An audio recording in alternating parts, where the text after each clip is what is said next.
Welcome to DKK info channel. இந்த வீடியோவில் என்ன பார்க்க போகிறோம் அப்படின்னா, மொபைலில் வந்து ஆட் லோட் ஆகிட்டே இருக்கும். நீங்கள் எந்த ஆப் வாட்ஸ்அப் எந்த ஆப் ஓப்பன் பண்ணாலுமே, நெட் ஆன் பண்ணாலுமே உங்களுக்கு ஆட் வந்துகிட்டே இருக்கும். அந்த ஆடை வந்து எப்படி ஸ்டாப் பண்ணலான்றது இந்த வீடியோவில் பார்க்கலாம். வாங்க வீடியோக்குள்ளே போகலாம். மொபைலில் செட்டிங்ஸ் போகிறேன். செட்டிங்ஸில் போய்ட்டு ஆப் செட்டிங்ஸ் ஆப்ஸ்னு வரும். ஆப் மேனேஜ்மெண்ட்னு வரும். ஸோ அந்த ஆப்ஷன் போனீங்க அப்படின்னா மேனேஜ் அப்ளிகேஷன் இல்லை மேனேஜ் ஆப்ஸ்னு வரும். அதில் பார்த்திங்க அப்படின்னா என்னென்ன சாஃப்ட்வேர் நீங்கள் இன்ஸ்டால் பண்ணியிருக்கீங்களோ அதனுடைய எல்லா அப்ளிகேஷனுமே அதில் வந்து வியூ ஆகும்.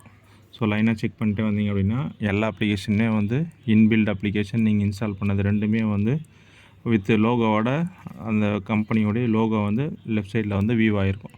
ஸோ இதை வந்து நீங்கள் வந்து செக் பண்ணிக்கலாம். லைனாக வந்துட்டு எல்லா ஆப்புமே இன்ஸ்டால் ஆகிருக்கும். ஸோ இது லைனாக செக் பண்ணிக்கலாம். ஆடுக்கு பார்த்திங்க அப்படின்னா சில டைம் வந்துட்டு சம் சாஃப்ட்வேர்ஸ் கேட்பாங்க. ஸோ நான் கூட இங்கே பார்த்திங்க அப்படின்னா ஆட் கார்டுன்னு சொல்லிட்டு ஒரு இன்ஸ்டால் பண்ணியிருக்கேன். அது வந்து எதுக்கு அப்படின்னா இதுமாதிரி ஆட் வந்துகிட்டே இருந்தது, அதை ஸ்டாப் பண்ணுறது தான் பண்ணேன். பட் இப்போ என்ன அப்படின்னா அது இல்லாமல் எந்த சாஃப்ட்வேருமே இன்ஸ்டால் பண்ணாமல் எப்படி ஸ்டாப் பண்ணலாம் அப்படின்னா, ஜஸ்ட்டு இந்த லோகோ இல்லாமல் ஏதாச்சும் ஒரு அப்ளிகேஷன் இருக்கான்னு செக் பண்ணுங்கள். லோகோ இல்லாமல் ஏதாச்சும் ஒரு அப்ளிகேஷன் இருந்தது அப்படின்னா அதுதான் வந்து நம்மளுக்கு வந்து அப்ளிகேஷன் வந்து அதனால தான் நம்மளுக்கு வந்து ஆடே வருது. ஸோ இது ஆப் இன்ஃபோன்னு போனீங்க அப்படின்னா அந்த டீட்டெயில்ஸ் இருக்கும். அதை வந்து அன்இன்ஸ்டால் பண்ணிவிடுங்க. அதை அன்இன்ஸ்டால் பண்ணிங்க அப்படின்னாவே உங்களுக்கு வந்து ஆப் வந்து ஸ்டாப் ஆகிடும். தேங்க்ஸ் ஃபார் வாட்சிங்.